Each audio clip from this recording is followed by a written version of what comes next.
ఎప్పటికప్పుడు తాజా వార్తలను అందిస్తున్న జీకే న్యూస్ కు స్వాగతం. నమస్కారం, మీరు చూస్తున్నారు జీకే న్యూస్ తెలుగు. నేను మీ దివ్య. రాష్ట్ర రాజకీయాల్లో మరోసారి వేడెక్కిన చర్చకు వైఎస్ఆర్ కాంగ్రెస్ పార్టీ అధ్యక్షుడు వైఎస్ జగన్మోహన్ రెడ్డి చేసిన వ్యాఖ్యలు కేంద్ర బిందువుగా మారాయి. రంపచోడవరం నియోజకవర్గం కార్యకర్తల సమావేశంలో మాట్లాడిన జగన్ గత వైఎస్ఆర్సీపీ ప్రభుత్వ పాలనను గుర్తు చేస్తూ తమ ప్రభుత్వం ఎన్నికల హామీలలో 99% అమలు చేసిందని పేర్కొన్నారు. అలాగే విద్య, వైద్యం, వ్యవసాయం, గ్రామ సచివాలయ వ్యవస్థ, వాలంటీర్ వ్యవస్థ, గిరిజన ప్రాంతాల అభివృద్ధిలో విశేష మార్పులు తీసుకొచ్చామని కూడా తెలిపారు. అదే సమయంలో ప్రస్తుత కూటమి ప్రభుత్వంపై తీవ్ర విమర్శలు చేసిన జగన్ ఎన్నికల సమయంలో ఇచ్చిన హామీలు పూర్తి స్థాయిలో అమలు కాలేదని ఆరోపించారు. మహిళలకు, రైతులకు, నిరుద్యోగ యువతకు ప్రకటించిన పథకాల అమలుపై ప్రశ్నలు లేవనెత్తారు.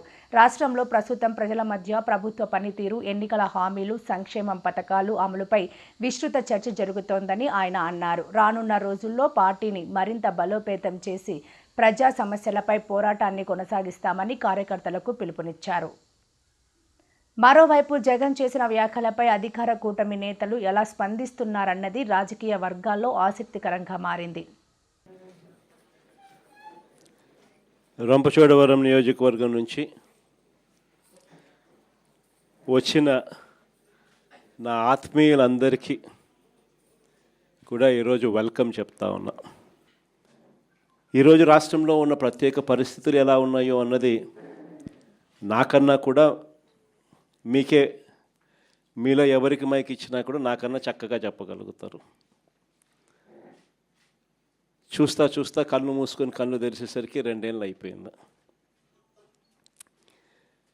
ఈ 2 ఏళ్లలో జరిగిన పాలన ఒకసారి ప్రతి ఇంట్లో కూడా చర్చనీయాంశంగానే మారింది. ఇంతకుముందు జగన్ను చూసాము, 5 సంవత్సరాల వైఎస్ఆర్సీపీ పాలనను చూసాము.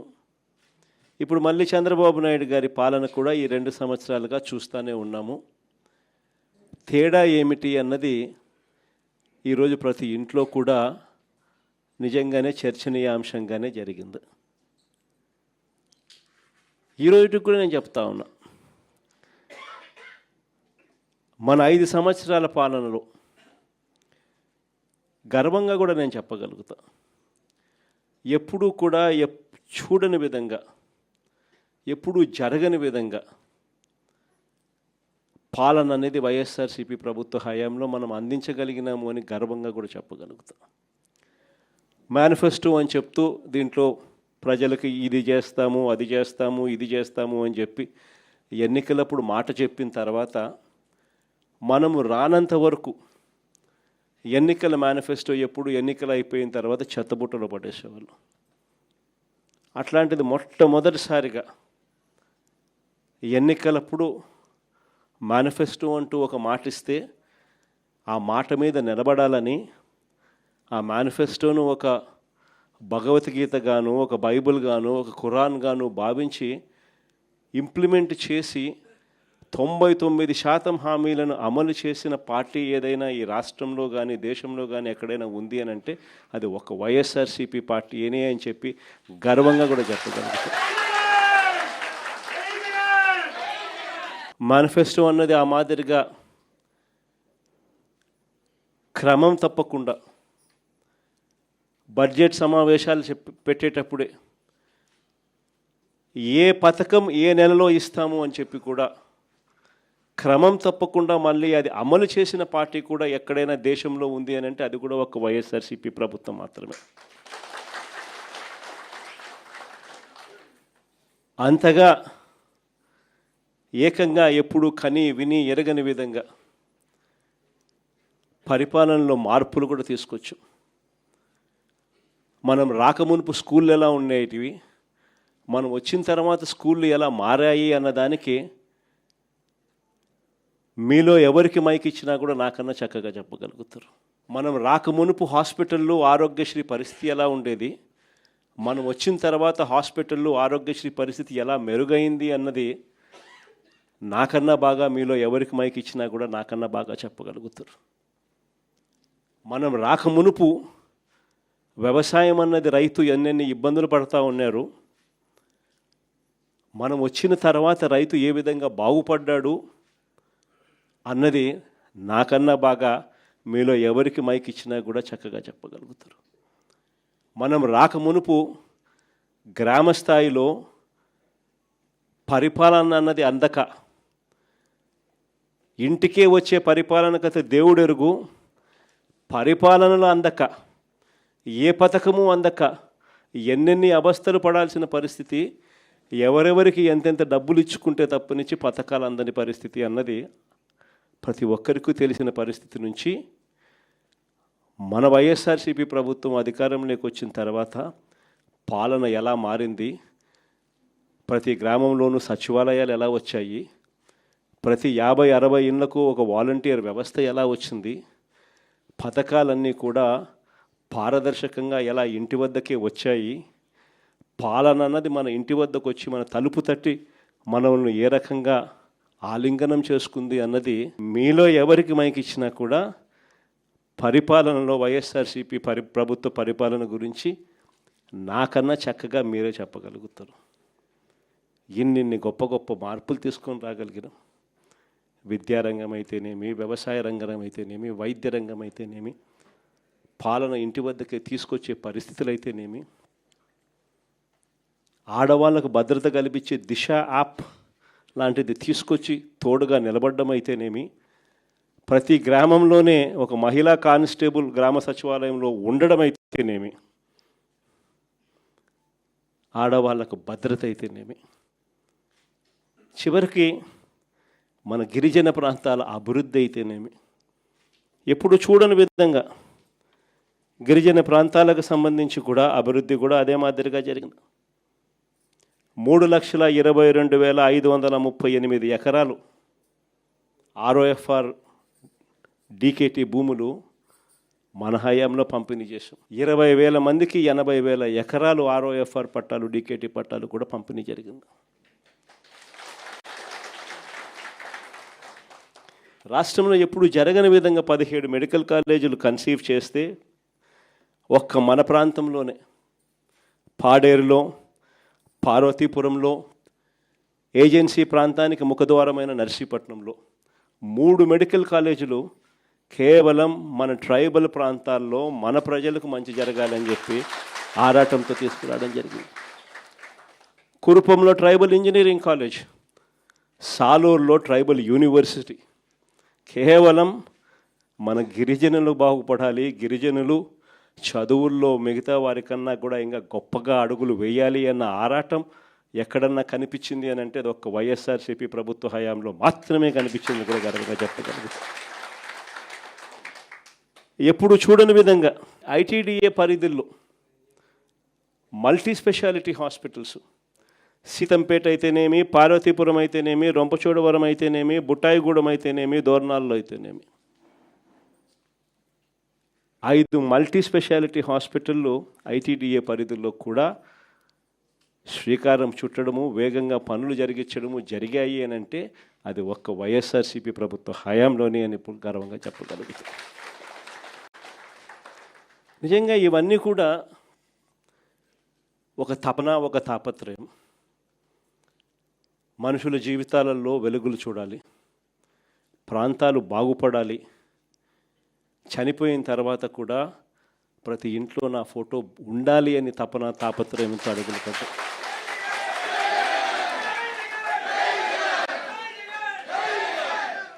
కానీ ఈ 2 సంవత్సరాలు చంద్రబాబు నాయుడు గారి పాలన కూడా చూసాం. ఎన్నికలకు ముందు వీళ్ళు ఏమన్నారు? ఎన్నికలకు ముందు జగన్ ఇచ్చేటివే కాదు, జగన్ కన్నా ఎక్కువ సూపర్ 6లు, సూపర్ 7లు అన్నారు. ప్రతి ఇంటికి బాండ్లు పంచారు. ఆ బాండ్ల మీద పవన్ కళ్యాణ్ ఫోటో, చంద్రబాబు నాయుడు గారి ఫోటో, మళ్ళీ వాళ్ళిద్దరు సంతకాలతో పాటు రావడము, మీ ఇంట్లో ఇంతమంది ఆడవాళ్ళు ఉన్నారా, 18 సంవత్సరాలు నిండిన వాళ్ళు ఉన్నారా, అటైతే మీకు నెల మీకు 1,500, మీకు 1,500, మీకు 1,500.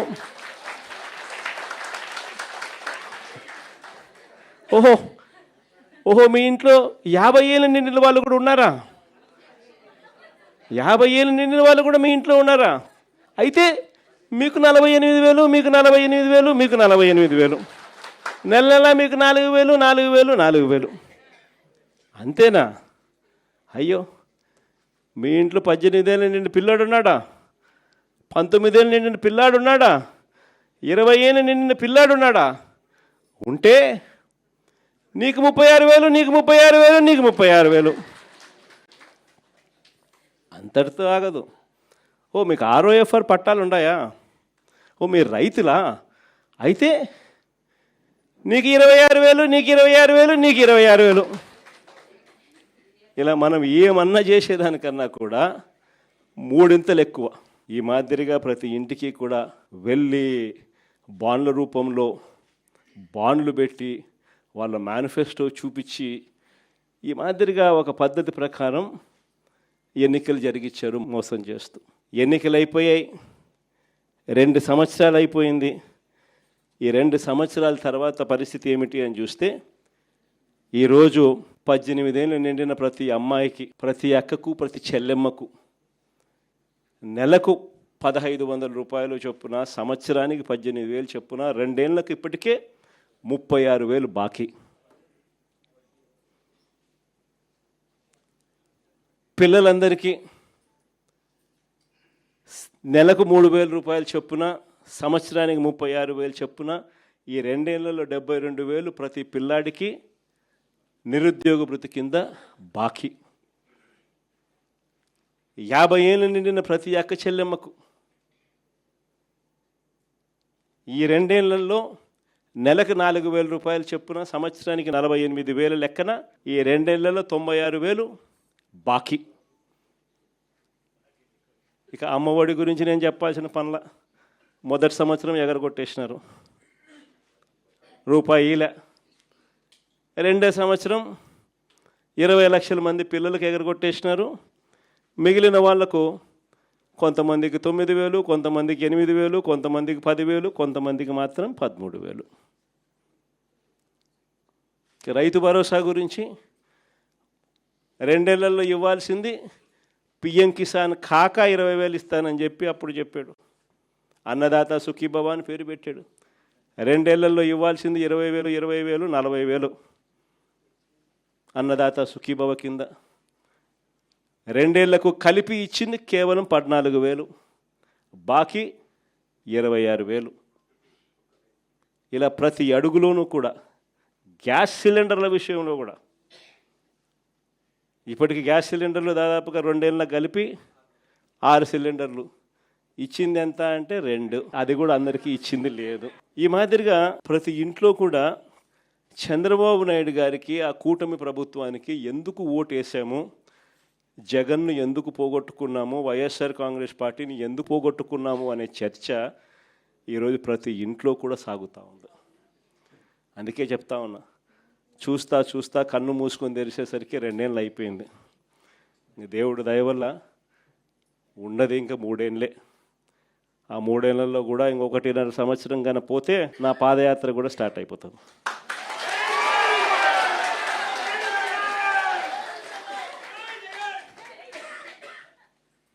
కాబట్టి కన్ను మూసుకొని కన్ను తెరిచేసరికి మన కళ్ళ ఎదుటే ఈ దుర్మార్గమైన పాలన కూడా త్వరలోనే ఎండ్ అయిపోయే పరిస్థితి కూడా త్వరలోనే వస్తుంది. నేను మీ అందరితో కూడా కోరేది ఒకటే, అన్యాయమైన పాలన చూస్తూ ఉన్నాం. ఎవరైనా కూడా ఈ విషయాల మీద చంద్రబాబు నాయుడు గారిని గట్టిగా ఎవరైనా ప్రశ్నిస్తే వెంటనే వాళ్ళ మీద కేసులు, దొంగ కేసులు, దొంగ సాక్ష్యాలు అన్నీ కూడా విపరీతమైన హెరాస్మెంటు, ఇటువంటి రెడ్ బుక్ రాజ్యాంగం కూడా చూస్తూ ఉన్నాం. ఇలాంటి పరిస్థితుల నేపథ్యంలో మీ అందరినీ కూడా కోరేది ఒకటే, ఏదైనా కూడా ఒక చీకటి అన్నది వీగిపోవాల్సిందే. ఉన్నది టెంపరీగా కొంతకాలం మాత్రమే ఉంటుంది. ఆ తర్వాత వెలుగు రాక తప్పదు. పగటిపూట సూర్యుడు ఖచ్చితంగా ప్రకాశింపక తప్పదు అన్నది మాత్రం ఖచ్చితంగా గుర్తుపెట్టుకోండి. ఈ జరగబోయే ఇక కేవలం ఉన్న ఈ నెక్స్ట్ 2 ఏళ్ల పాటు, ఆ తర్వాత ఎట్టాగో ఎలక్షన్ ఇయరే, ఈ 2 ఏళ్ల పాటు పార్టీని నడిపించే బాధ్యత, పార్టీని బలంగా ప్రజల్లోకి తీసుకొని పోయే బాధ్యత, పార్టీ తరపున గట్టిగా నిలబడాల్సిన బాధ్యత, పార్టీ తరపున గట్టిగా పోరాడాల్సిన బాధ్యత, మరీ ముఖ్యంగా ప్రజల తరపున, బాధితులైన ప్రజల తరపున అండగా నిలబడాల్సిన బాధ్యత మీ అందరి భుజస్కంధాల మీద ఉంది అన్నది దయచేసి ఎవరు కూడా మర్చిపోవద్దని చెప్తా ఉన్నా. మీ అందరితో కూడా నేను చెప్పేది ఒకటి, రేపొద్దున వైఎస్ఆర్సీపీ పార్టీ వచ్చిన తర్వాత, అధికారంలోకి వచ్చిన తర్వాత, జగన్ 2.0 స్టార్ట్ అయిన తర్వాత ఈసారి మాత్రం కార్యకర్తలను అందరికన్నా బాగా చూసుకుంటానని మాత్రం ఖచ్చితంగా చెప్తాను.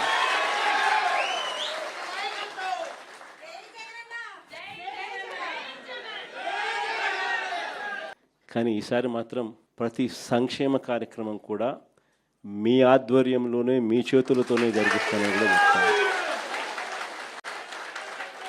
కానీ మీ అందరికీ కూడా ఒకటే రిక్వెస్ట్ కూడా చేస్తాను, మీ అందరికీ కూడా ఒకటే రిక్వెస్ట్ కూడా చేస్తాను. ఎప్పుడైనా కూడా పేదవాడికి మాత్రం మనం తోడుగా ఉండాలి అన్నది మాత్రం ఎప్పుడూ కూడా గుర్తుపెట్టుకోండి అని చెప్పి మాత్రమే రిక్వెస్ట్ చేస్తా ఉన్నా. అది మాత్రమే నేను మిమ్మల్ని అందరినీ ఖచ్చితంగా కోరుతా. ఖచ్చితంగా అక్కడ మాత్రం అండగా ఉండండి, అక్కడ మాత్రం తోడుగా ఉండండి. మిగతా అన్ని విషయాలలో నేను మీకు తోడుగా ఉంటాను మాత్రం ఖచ్చితంగా.